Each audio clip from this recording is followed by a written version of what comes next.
Hello and welcome to Blockchain Gaming World with me, John Jordan. So in this article, I'm going to go through Yield Guild Games Treasury report for July. So Yield Guild is really coming to sort of prominence with the rise of Axie Infinity.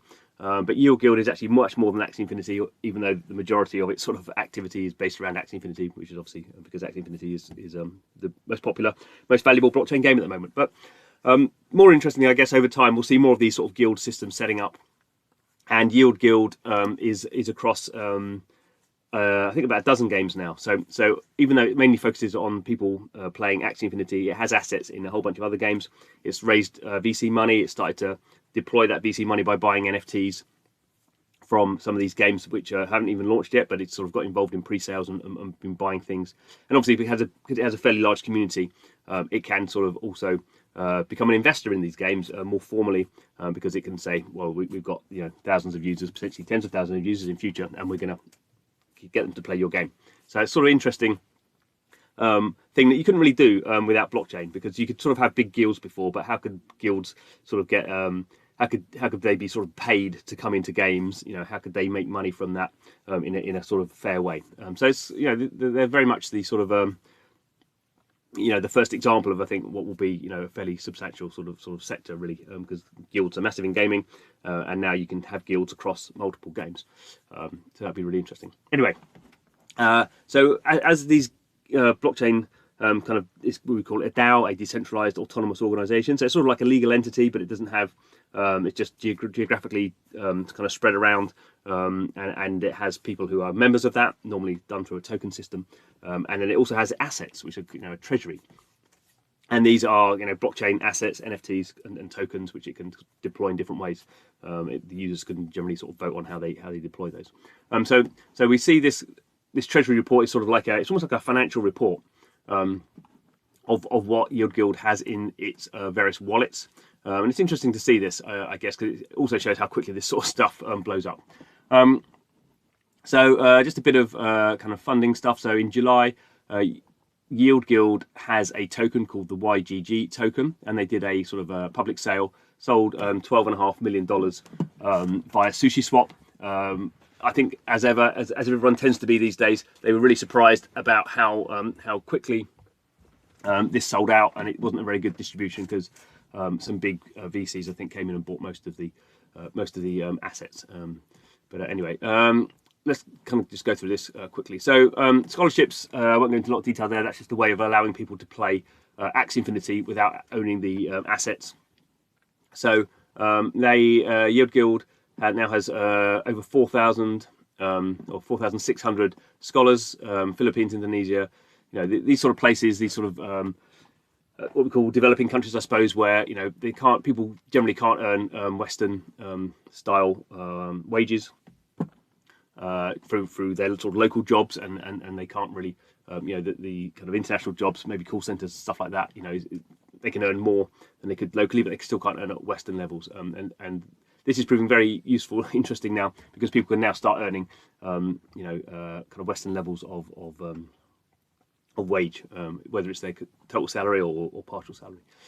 So in the case of Axie Infinity, these scholars are generating this smooth love potion, which is one of the cryptocurrencies in Axie Infinity, and they've generated almost 12 million of these tokens, which is worth $3.3 million, and that was just in July. So these people are playing this game, earning this token, and now they're up to almost 9 million in total. Obviously, the price, they're earning the tokens, and then the dollar price is based on the dollar price of the small love potion. So it's interesting that Yield Guild has sort of set a standard here, which is obviously kind of taken from app stores, I suppose. So 70% of what players earn is paid to them. 20% goes to what they call community managers, who are sort of responsible for recruiting new scholars and providing training for them to get better at the game. The better you are at the game, the more SLP you earn. And then the 10% goes into the treasury. So for the Yield Guild treasury. So they've currently earned 330,000 in July. They're 10%, and now they've got almost $600,000 sitting in their treasury of this small love potion, and they use that to then breed more axes because the small life potion, one of its basic uses, you use it to breed. You need it to breed more axes, and obviously the more axes you have, then the more sort of scholars you can have in the system. This is going back to the price. So they've got their own token, as a DAO would tend to have, and obviously this sort of gives them. Gives the people who are in Yield Guild also sort of have access to this. So this is almost like, as Gabby Diesel, one of the people behind Yield Guild, told me, this is almost like kind of Uber drivers getting paid, as they would do normally, and then they also get shares in Uber every time they sort of do something. And it's sort of an interesting mechanic where you sort of have, I wonder what Marx would think of it, where it's the the workers become owners as well. They do their work and they also become owners in the company. There isn't some sort of this is the management and these are the workers, and the management have all the kind of or the capitalists have all the kind of power in terms of kind of stock and stuff. This is a really quite an interesting economic system. So the price of Yield Guild token is bombed up. It's actually getting on for about $6, I think, when I looked at it today. So, I mean, obviously that's sort of crypto speculative sort of thing. Who knows what the price will end up? But they've created their own token, and various people are sort of buying it. So, obviously they've created their own token. They've got tons of the token in their own treasury. So, they've got at this current price, they've got $373 million of their own token in there. I don't know if there's no vesting or lockup, so they can sell this whenever they want to. So they can start maybe they can at a high price they can start selling this off, and there's no point having your own token. It's a bit all your eggs in one basket, I suppose. Even though obviously they believe in what they're doing, if the price is very high, they might want to sell that off and invest in other things as well. So we can see here, this is their what they've got. So they've got $373 million of their own token. They've got 18 million in stablecoin, or 18 million in Circle stablecoin, USDC. A bit in Tether, 3.3 million of ETH. They've got a lot of AXS tokens, which is the AXI token. They've got $11 million and a bit of SLP. So SLP is obviously being used up as they breed out more. And you can see they actually, because this is blockchain, it's running on the Ethereum blockchain, so you can actually look. This can be audited by anyone by just looking at the wallet addresses. They've spent 1.6 million breeding new axes. But because the price of axes is going up, and the price of all the tokens is going up, that's sort of irrelevant. Once you got all this money, what do you do with it? Well, they've got so much money they can start sticking it in DeFi and earning interest. So they're doing some yield farming. Yield farming is just a sort of DeFi thing of earning sort of extra tokens. So they've got $500,000 in on Sushi Swap, the AMM in this pair here, which is my expertise here. It's Yearn, so I won't go into all the detail. So they got $500,000 locked in this pair, 400,000 locked in this pair. And also some in Aave. They've got some wrapped Matic as well. So and they've got a whole bunch of other stuff you can look at.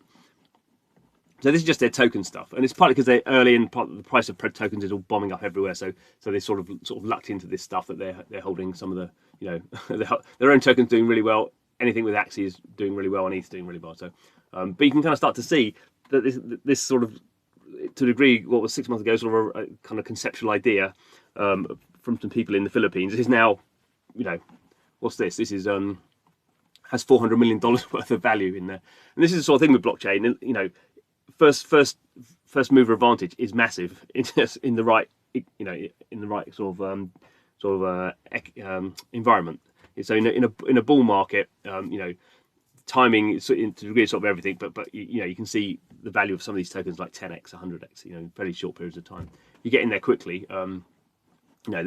This is volatile. It'll go up or down. It will go up and down, I should say. But suddenly Yield Guild, has suddenly probably, maybe at the end of the year, did it have $1 billion worth in its treasury, and that's suddenly a big player. I mean, that's more than a lot of sort of VC investors. Not that Yield Guild is there to be a VC, but suddenly it has that sort of ability now to move markets. Certainly in terms of this game stuff, and Yield Guild is all about games and community, so it suddenly has loads of capital to deploy. That means it can attract more people. Suddenly, maybe it has $1 billion. At the end of the year, did it have $1 billion of capital and 100,000 players? I mean, that's pretty significant. As I say, it started to invest in NFTs.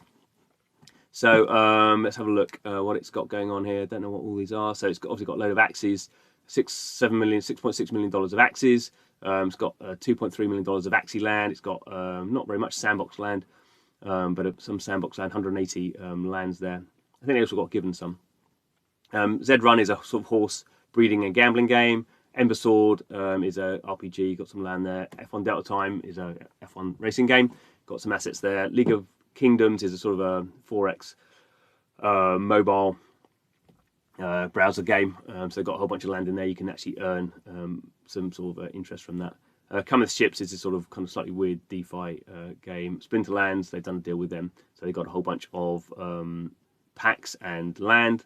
And Guild of Guardians, they bought a mythic guild, so they can run big guild events in there. See, so 10, they got, you know, the tokens are where the majority of the value is at the moment, but there's like $10 million worth of NFTs, and they've also this is kind of stuff they've invested in that is not live yet. So they've, I don't know, it doesn't say they have, right? So I think these are investments. It's not clear whether these are. I imagine these are sort of tokens rather than sort of NFTs, but you can see here $1 million in Illuvium, which is a forthcoming sort of auto chess sort of RPG. I don't know what the Halo DAO is. Star Atlas is a space game. I don't know what Nifty Islands is. Guild of Guardians is a, say, a mobile game that's coming. Ember Sword is this RPG Splinterlands game. You know, quite small amounts here, but this is sort of, you know, incredible that, you know, what. When I last spoke to Gabby, we did a podcast back in, I think, November last year. This was sort of an idea. He was sort of kicking around. You know, it was something that sort of come through kind of experience and sort of organic thinking about how you could allow people in the Philippines, in particular, to you know, generate a living from playing blockchain games, which obviously never been able to do legally before with any game. And suddenly, obviously, you know, as I say, we've been in a pretty heavy bull market in 2021, and games are really now coming to fruition. So sort of right place, right time. They chose the right game, Axie Infinity, which has sort of bombed up, and they've sort of followed in its coattails. But Yield Guild, you know, has the advantage of it. You know, if Axie, I don't think it will, it sort of goes away. You know, it's got these other assets already. And it's this, as I say, a really interesting mix of sort of VC and community, but it's something new. It's something new that we've never seen before. So this is what makes it fascinating. And I guess, you know, say every month it's doing this Treasury report, and we'll kind of see how this grows. As I say, it'll go down as well as up. So it's not, this thing is not just going to go up. Let's have a quick look, shall we? Let's have a, so we can see here again these are all the wallets. So there are different. Etherscan is for the stuff on Ethereum. OpenSea is for NFTs. Ronin is the chain for Axie Infinity, and Polyscan, I guess, is for the Polygon stuff. Let's choose this one. So let's go and have a look at OpenSea, which is a big marketplace, and you can see here it's showing what they've got here. This looks like their sandbox stuff. So you can see all the sandbox land, and they've changed the image on it. So yeah. So if you go to the sandbox, you can kind of see, if you click on this map in the sandbox, you'd see all the bits of land that Yield Guild owns. This is literally all their land, isn't it? So it looks like 180. Let's have a look. I can't remember how. OpenSea have changed their UI, and I can't remember how it all works anymore. They're not selling any of this stuff. Filter, buy. It doesn't. So yeah, so you can, the whole interesting thing about this is you can, it's all on an open blockchain. You can go and check it. so it's kind of fascinating how transparent this stuff is, and how this sort of new entities are sort of growing. Let's say Yield Guild, I can't see anyone sort of beating them out at the moment because they got this first mover advantage, but there will be others doing similar things. Anyway, thanks for watching the video.